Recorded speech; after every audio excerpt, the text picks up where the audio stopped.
أعوذ بالله من الشيطان الرجيم بسم الله الرحمن الرحيم قالوا أنؤمن لك واتبعك الأرذلون قال وما علمي بما كانوا يعملون إن حسابهم إلا على ربي لو تشعرون وما أنا بطارد المؤمنين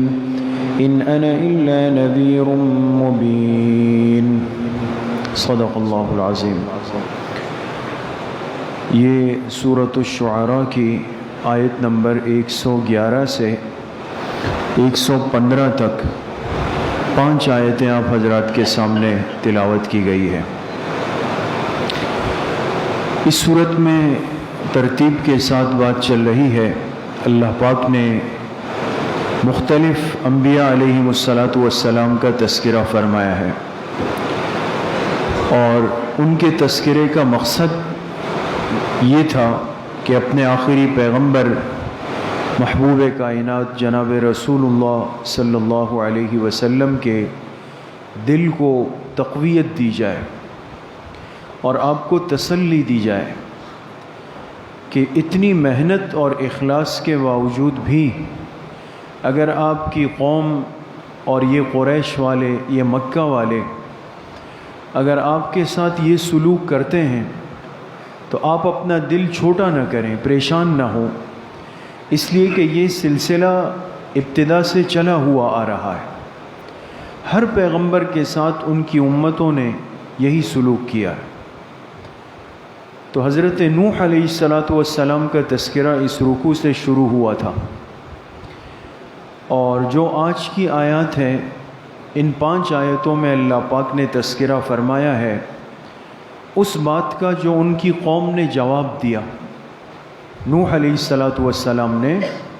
جب ان کو اللہ پاک کی طرف، توحید کی طرف دعوت دی، بلایا، قوم کا جواب کیا تھا وہ ان آیات میں اس کا تذکرہ ہے۔ ان آیات کا ترجمہ ہے قالوا انؤمن لك واتبعك الارذلون۔ قوم کہنے لگی ہم آپ پر کیسے ایمان لے آئے جبکہ آپ کی اتباع کرنے والے تو سب کمتر لوگ ہیں، یعنی نیچے درجے والے، رذیل قسم کے لوگ ہیں۔ تو ایسے غریبوں، فقیروں اور مسکینوں کے ہوتے ہوئے ہم آپ کے ساتھ بیٹھ جائیں، آپ پر ایمان لائیں، یہ تو ہماری شان کے خلاف ہے، تو ہم نہیں کرتے۔ قالا، یہ نوح علیہ السلام کا جواب ہے۔ نوح علیہ السلام نے جواب میں فرمایا وما علمی بما كانوا يعملون، مجھے اس سے کوئی بحث نہیں کہ یہ لوگ کیا کچھ کرتے ہیں، مجھے اس سے کوئی بحث نہیں کہ یہ لوگ کیا کچھ کرتے ہیں۔ یعنی تمہارا جو اعتراض ہے کہ یہ غریب ہے، مسکین ہے، فقیر ہے، کمتر ہے، مجھے ان چیزوں کی پرواہ نہیں، نہ مجھے ان چیزوں سے بحث ہے، نہ میں یہ مقصد لے کر آیا ہوں کہ ایک آدمی کتنا کماتا ہے، کیا کماتا ہے، یہ نہیں ہے۔ ان حسابهم الا علی ربی، بے شک ان ماننے والوں کے معاملات کا حساب کرنا تو میرے رب کے ذمہ کہ یہ کیا کرتے ہیں، اگر تم شعور سے، عقل سے کام لے سکو۔ وما انا بطارد المؤمنین، اور اچھی طرح سن لو کہ میں ان ایمان والوں کو اپنے آپ سے دور نہیں کر سکتا، چاہے تمہیں اعتراض ہو تب بھی دور نہیں کروں گا۔ ان انا الا نذیر مبین، اس لیے کہ میں تو ایک کھل کر ڈرانے والا بنا کر بھیجا گیا ہوں، میں اپنا مقصد، اپنا کام کرتا رہوں گا، چاہے میری بات غریب قبول کرے تو بھی کروں گا، امیر قبول کرے تو بھی کروں گا۔ تمہارے محض اس کہنے پر کہ یہ کمتر ہیں، نیچے درجے کے لوگ ہیں، لہٰذا ہم نہیں آتے، اس بنیاد پر میں ان کو دور نہیں کر سکتا۔ تو یہ آیتیں میرے دوستوں، بزرگوں، آپ حضرات ترجمے سے سمجھ گئے ہوں گے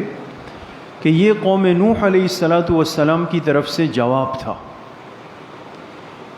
قرآن کریم پر اگر آپ غور کریں اور اس کو سمجھنے کی کوشش کریں، چونکہ یہ تو کتاب ہدایت ہے قیامت تک کی انسانیت کے لیے، اور اس سے ہمیں زندگی کے گزارنے کا سلیقہ سمجھ میں آتا ہے۔ اسباب محرومی کیا ہے؟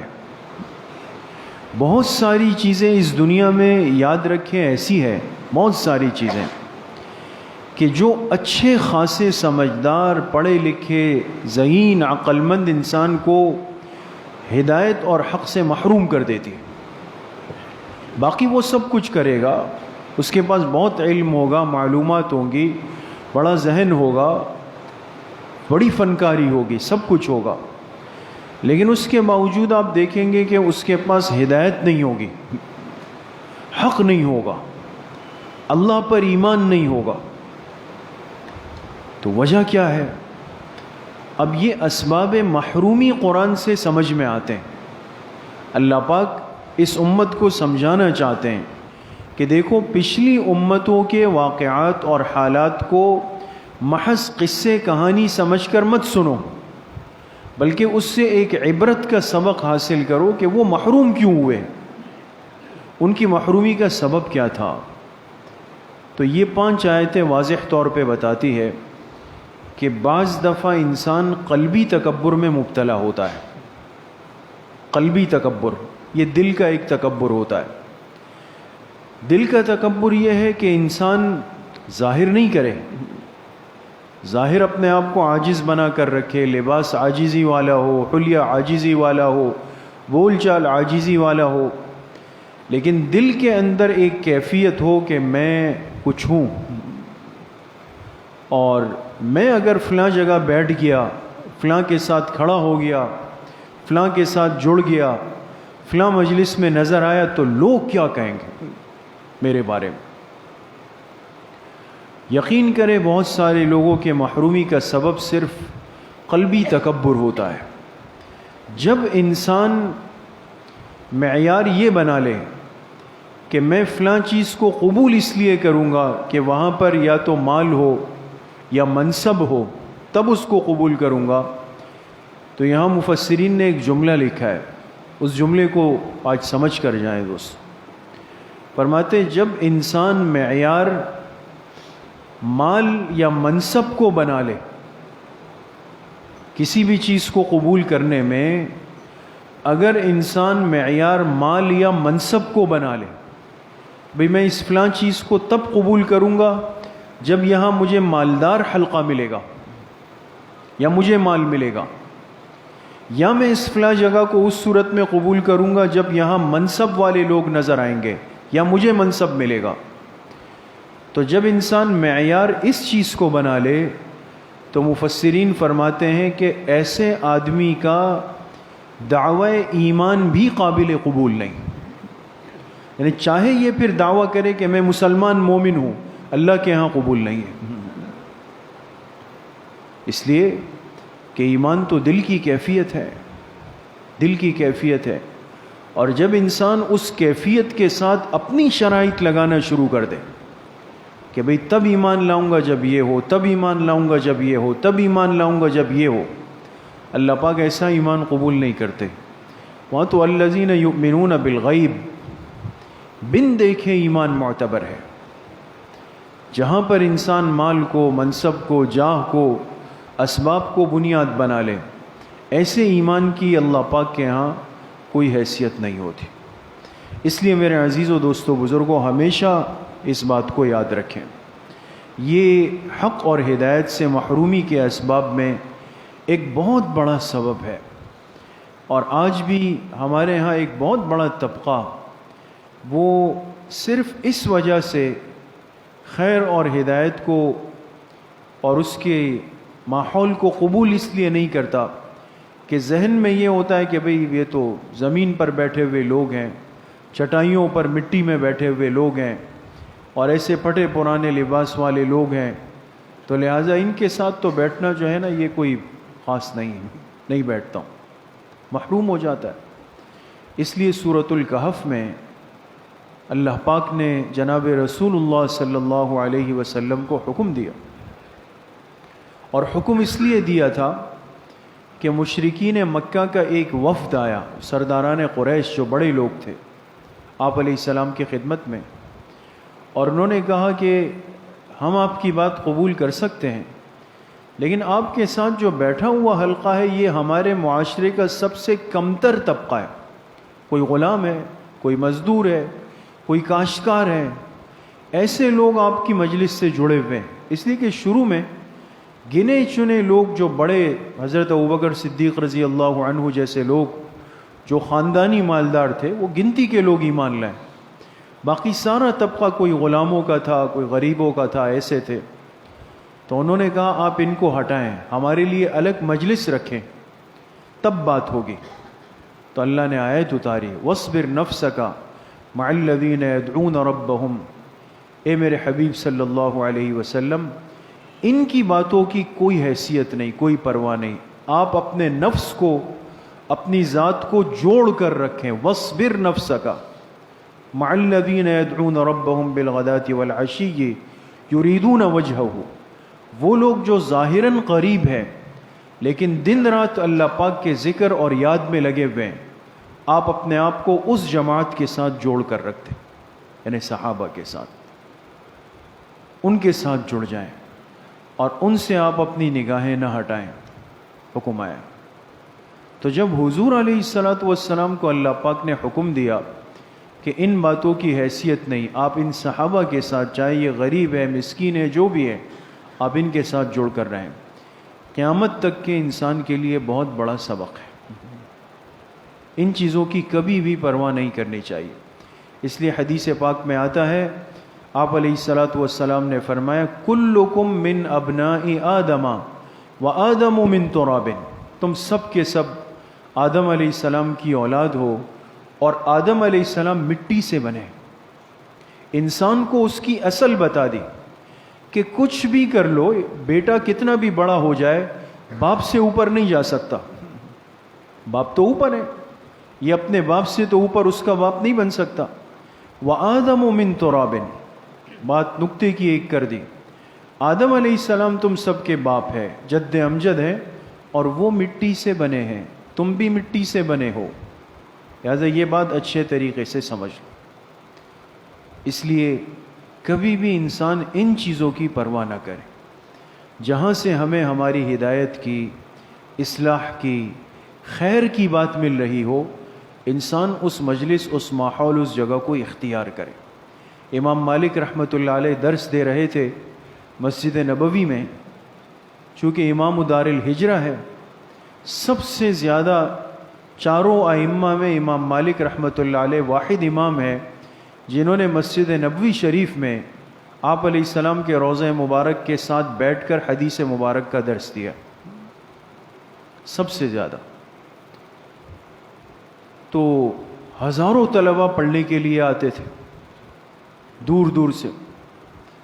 تو اس وقت جو خلیفہ تھے ہارون الرشید بنو عباس کے، انہوں نے پیغام بھیجا امام مالک رحمۃ اللہ علیہ کو، چونکہ خود بڑے علم دوست آدمی تھے خلیفۃ المسلمین، لیکن علماء سے، نیک لوگوں سے بڑا تعلق تھا، ساری زندگی معمول رہا، 1 سال حج کرتے تھے، 1 سال جہاد پہ جاتے تھے ہارون الرشید۔ تو ان کے 2 بیٹے بڑے مشہور ہیں، ایک امین الرشید، ایک مامون الرشید، یہ ہارون الرشید کے 2 بیٹے ہیں۔ تو اس نے اپنے بیٹوں سے کہا کہ اس وقت کے سب سے بڑے امام مالک ابن انس ہے رحمہ اللہ، لہذا تم دونوں ان کی شاگردی اختیار کرو حدیث میں، لیکن میں پہلے ان سے بات کرتا ہوں۔ ہارون الرشید نے پیغام بھیجا امام مالک رحمۃ اللہ علیہ کو کہ حضرت میں چاہتا ہوں کہ میرے 2 بیٹے آپ کے شاگرد بن جائیں حدیث میں، آپ سے حدیث پڑھ لیں، لیکن میری ایک درخواست ہے، وہ درخواست یہ ہے کہ آپ جو ہے ان دونوں کے لیے وقت نکال کر کوئی الگ گھر میں، جگہ پر جو میں منتخب کر لوں گا، آپ وہاں ان کو پڑھا لیا کریں، تاکہ یہ کہ شہزادے ہیں، ان کا مزاج ہے۔ تو امام مالک رحمۃ اللہ علیہ نے فرمایا، بھئی اتنے ہزاروں طلبہ دور دور سے آئے ہیں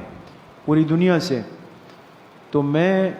جب یہ ایک مجلس میں بیٹھتے تو میں ان کو کیسے الگ گھر میں بٹھاؤں، یہ تو نہیں ہو سکتا۔ پھر ہارون الرشید نے پیغام بھیجا کہ چلے یہ نہ کریں، بس اتنا کر لیں کہ میرے ان 2 بیٹوں کو مسجد نبوی میں پڑھائیں، لیکن الگ وقت نکال لیں کہ ان دونوں کی مجلس الگ ہو، تاکہ عام طلبہ سے دور ہو، ان کو محسوس نہ ہو۔ ہارون الرشید کے ذہن میں کوئی عجب تکبر نہیں تھا، خود نیک آدمی تھا، لیکن چونکہ شہزادے جو تھے دو، ان کا مزاج ہوتا ہے، انسان چاہتا ہے اولاد جو ہے قبول کریں، تو مقصد یہ تھا کہ ایسا نہ ہو عام طلبہ کے ساتھ بیٹھیں گے محل میں اور عیش و عشرت میں پلنے والے ہیں، بھاگ جائیں گے کل سبق چھوڑ کے، تو کہا ان کے لیے الگ مجلس لگا لیں۔ تو امام مالک رحمۃ اللہ علیہ نے فرمایا کہ اگر میں خلیفہ وقت کے بیٹوں کے لیے مجلس الگ کرتا ہوں، یہ جناب رسول اللہ صلی اللہ علیہ وسلم کے علم کی توہین ہے، یہ ان کے علم کی توہین ہے کہ جو حدیث میں پڑھا رہا ہوں ان طلبہ عزیز کو، اب ان کے لیے خاص الگ مجلس لگاؤں تو یہ باقیوں کا دل نہیں ٹوٹے گا، ایک فرق طبقاتی پیدا نہیں ہوگا، ذہن بنے گا۔ انکار کیا کہ نہیں ہو سکتا، لیکن ہارون الرشید بڑے آدمی تھے، اس نے اپنے بیٹوں کا ذہن بنایا، دونوں کو بھیجا، دونوں امام مالک رحمۃ اللہ علیہ کے شاگرد بنے، اور صرف شاگرد نہیں بلکہ خادم بنے، خادم بنے، یعنی ایسی تربیت اور اصلاح ہوئی کہ امام مالک رحمۃ اللہ علیہ کے جوتوں کے اٹھانے کی ذمہ داری خلیفہ وقت کے بیٹوں کی تھی۔ اور پھر ایک وقت ایسا آیا، کتابوں میں لکھا ہے کہ اب جو اچھے طلبہ ہوتے ہیں نا، یہ بھی نصیب ہوتی ہے دوستوں، استاذ کی خدمت کا حصے میں آنا یہ بھی نصیب ہے۔ تو اب حضرت امام مالک رحمۃ اللہ علیہ وضو فرما کے فارغ ہوئے تو ان کے جوتے اٹھانے کی باری آئی تو دونوں آگے بڑھے، دونوں کی لڑائی ہو گئی کہ استاذ کے جوتے کون اٹھائے گا۔ اب ایک دوسرے سے چھین رہا ہے، وہ اس سے چھین رہا ہے۔ یہ ہارون الرشید کے بیٹے ہیں جس نے پوری دنیا پہ خلافت کی ہے امام مالک کے جوتے اٹھانے پر۔ انہوں نے دیکھا، مسکرائے، پھر فرمایا ایک ایک جوتا اٹھا لے، دوسرا دوسرا جوتا اٹھا لے۔ علم ادب کے ساتھ، دین ادب کے ساتھ، اصلاح اور ہدایت ادب کے ساتھ چلتی ہے دوست۔ جہاں ذہن میں شیطان یہ خناس بٹھا دے وہ یہ جگہ تو نہیں ہے، لو کیٹیگری کے لوگ بیٹھے ہوئے ہیں اور مائنر قسم کے لوگ بیٹھے ہوئے، ان کے ساتھ ہم کیسے وہ چلیں گے؟ اس سوچ اور تصور نے بہت بڑے طبقے کو خیر اور اصلاح سے محروم کر دیا دوست۔ کبھی ان چیزوں کی طرف توجہ مت رکھیں۔ جہاں ہمیں ہمارے ہدایت کی، اصلاح کی، خیر کی بات ملے، اس کے لیے مجھے زمین پہ بیٹھنا پڑے، مٹی میں بیٹھنا پڑے، چٹائی پر بیٹھنا پڑے، بھوک اور فاقے برداشت کرنے پڑیں، اس زندگی میں انسان کر لے، لیکن یقین کریں کہ پھر جو اللہ پاک انسان پر خیر کے اور برکت کے دروازے کھولتے ہیں وہ انسان سوچ بھی نہیں سکتا۔ تو قوم نوح کی محرومی کا سبب ذکر کیا کہ ان کے دلوں میں تکبر تھا اور اپنے پیغمبر سے کہتے تھے بھئی ہم ان لوگوں کے ساتھ نہیں بیٹھتے، اللہ پاک نے محروم کر دیا۔ اللہ پاک مجھے بھی آپ سب کو صحیح عمل کی توفیق نصیب فرمائے۔ انشاءاللہ کل بروز ہفتہ حسب ترتیب صبح 11 بجے بنات کے مدرسے میں مستورات کی اصلاحی بیان کی مجلس ہوگی، اور کل بعد نماز عصر انشاءاللہ مسجد میں اصلاحی بیان اور ذکر مراقبے کی مجلس ہوگی، ساتھی اہتمام سے شرکت فرمائیں۔ الحمدللہ رب العالمین۔